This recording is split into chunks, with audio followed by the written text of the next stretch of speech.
jump in the shower, have a look at that shower puff, because you know what, you can make some dragon scales with it. It's not just for the shower. Anyway, that's what I say because I'm obsessed with polymer clay, and here I am chopping up this shower puff. Other people call it a bath scrunchie, a loofah mitt. Someone's called it a loofah mitt before. I don't know about that. Anyway, cut it up and let's bang it onto a sheet of polymer clay. I've put mine through the pasta machine because I have lots of paint in my hands. You could simply roll it out with a rolling pin or acrylic roller of some sort and see how amazing and easy that it is. I've got a circle cutter here, just gonna chop it out so you can see it a little bit better.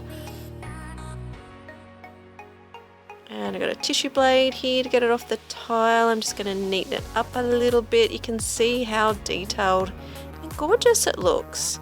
And you can just pop that onto your dragon that you're making, and it's pretty much no effort whatsoever.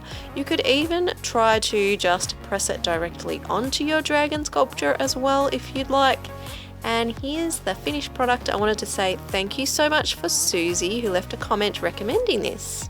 Susie, you are a legend. Looks so good. I had to do a tutorial. Thank you for letting me do that.